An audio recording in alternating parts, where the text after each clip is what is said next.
سلام علیکم. نه ولی کشش برادر من همه آدم در کارای همیشه بیسپولیه.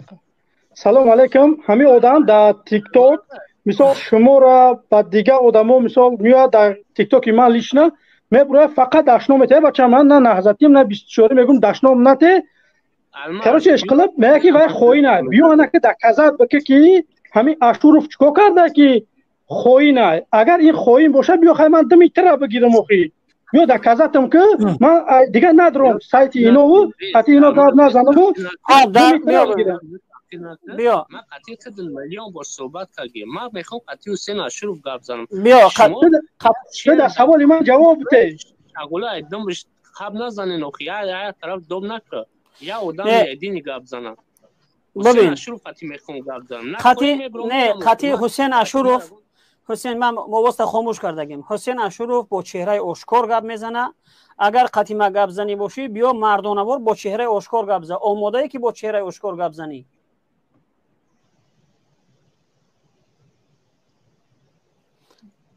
آواز ما شدین آوازی ته آوازی که شدگی ته آماده هستی که قطعی حسین اشرف با چهره آشکار گپ زنی پیادینی قطعی چهره آشکار قطعی گپ میزنم نه پیادینی کار ما پوبلیک نیای ما در پوبلیکا نمیخوام که نخیلی شغلکو در دیگه جو صورت ما را میگیرن انگ نخیلی نه یگون کس نمیگیره اینا بهانه شما فقط همیه که صورت ما را نخیلی میکنن ما صورت شما را کو در گردنتون گل میمونم در افیر یا گل کلام میمونم که نخیل خشرو بتوه شما چی داره که ما صورت ما بگیرین نخیلی کنین والله قسم اگر شما همین رویشتون باشه همین عمود چاپلوسی و تملق‌کاری تا نسبت اون چیزی که در حکومت رحمانوف میگذره سفید کنی باشه دیگه نیاز نیست به اینکه شما را شاخ بزنیم اتوماتیکی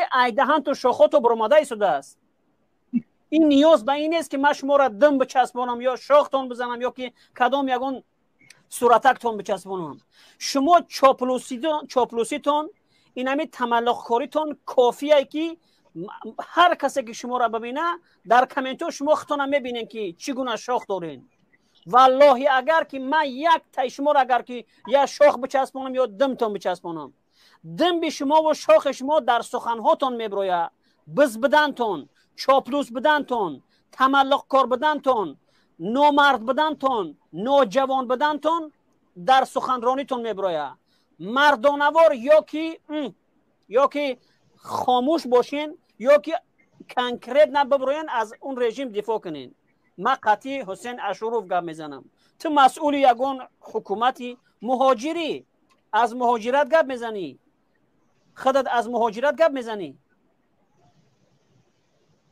خیلیش کولی من ای چیزی گپ میزنم شما میخواین گپ میزنین ما میخوام قطعی شما بحث کنم قطعی ما بحث میکنی ببین ما بحثی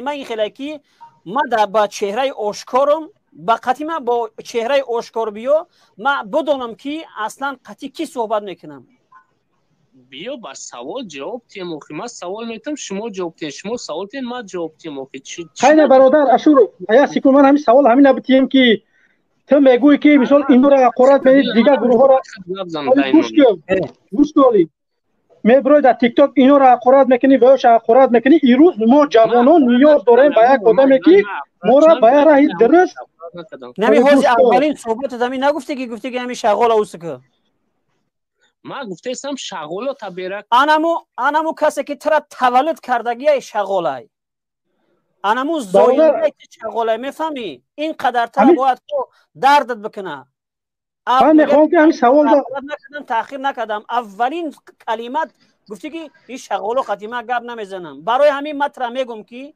اون کسی که ترا زایده است انمون بفهم که کیه انمون آدم شغالای نخو که اولین گپ تاخیر باشه اونه که خودت با آداب میگیری یا که این مردم مخالفین تاخیر کردن نمیتونن یا که گپ گنده زدن نمیتونن با تمام دل پر میگوی که ما یگان کسی حقارت نکردم تاخیر نکردم برادر اشورو یا دقیقه التماس ببین نه مثلا خطی نه ببین خطی مثلا ما والله من سوال جواب تیموز اما با چهره آشکار نمیاد. ما قطعی تگر ما قطعی الماس گاب نمیزنم، ما قطعی حسین عاشور گاب میزنم. حسین عاشور آشکارا برآمده گاب زده است. تو خودت اگر کی یک هفته هم جدت کرده باشی بیا با چهره آشکار در افیر گاب زد. گاب میزنی آشکار؟ نه گاب نمیزنم. من نمیخوام که صورتای من رو بگیرین شاخ بچسبونین. تو بیا گاب زد میبینیم که کی شاخت بچسبونه. خب الماس یامینو صبر عبدالله عبداللهیف. السلام علیکم. علیکم سلام. قاضی مومیسه برادر. بله برادر اومده است سوال شما. در 10 سال اخیر رحمانوف ما ناحیه خودمون مثال میارم، ناحیه تیمور ملیک. خب در 10 سال اخیر دوری رئیس ناحیه بود میرزاخان سنگوف میگفتند خدا لعنتش کنه، بسیار بدبخت بود.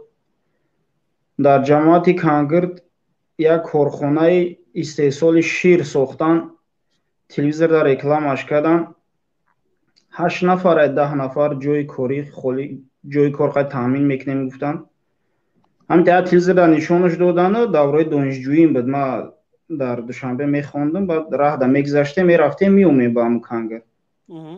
می خلاصه از بین 1 سال خطا نکنم گذشت نگذشت که او کارخانه همو جاش در محکم شد. 1 سال گذشته نگذشته با زمین هوار شد. خب برادر که در واتساپ تماس گرفته شنویدی پیشروی حکومت رحمانوف. بعد با این همی روز کارخانه در شهر کلوب نشان داد، کارخانه استحصال محصولات گوشتی، یعنی که حسیب کلباسه. همو کارخانه کار کیسه رفتیان سویتش بریدیان، سویتش ندادیان. محصولات نشون میده، میگه 3 تن محصولات در اینجا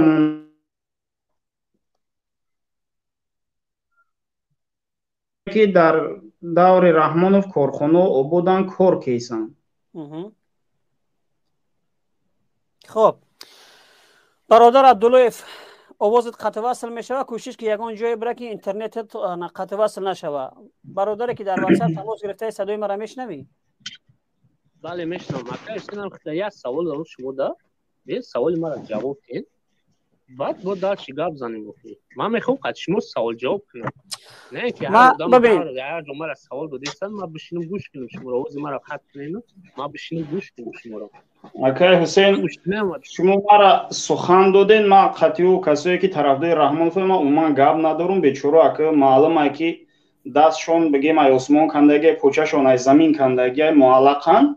اکا چیزی که در هم 10 ساله گفتین شما همین کارخانه ساخته میگیم که عبداللهیف 1 مینوت صبر کن. ما در راجع به همین موضوع ما همین کسی که در واتساپ تماس گرفتگی است، خب همین را در همین 10 ساله اخیر در همین 10 ساله اخیر همون دستاوردهای حکومت رحمانوف برای ما بگن.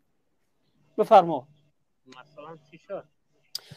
آدمی که او دستاورد اگر که نظر رس باشه اتوماتیکی در پیش چشم میاد 1 2 3 4 5 همش میدون. برای ما بگو. خدا دونه هیچی را نمیدونه نیست تو چی را نمبر کنم. خب 1 مینوت صبر کن. ایسا تزیه شما میتونم که نمبر کنم که در کجا چی دستاورد کرده چی کو کده. بفرما.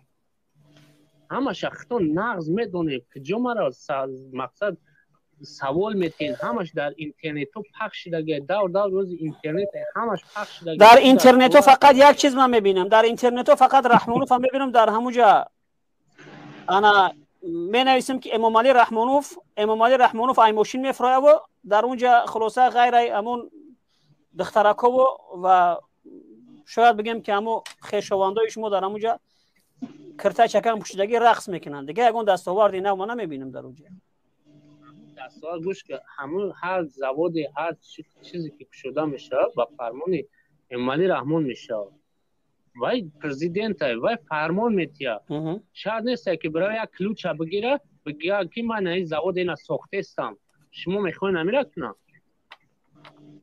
یا میخواین که برای ماشینه که قریب 1000 زنها کار کرده استم بشینه در ماشینه بگه اینا ما ماشینه در کار کرده استم میخوای امیره برای نشون کیا کلونی رنگ زلنسکی کنم خیلی کلونی کنم شما میچتاد که میکنید تمام باور که خوب پای زلنسکی را حرام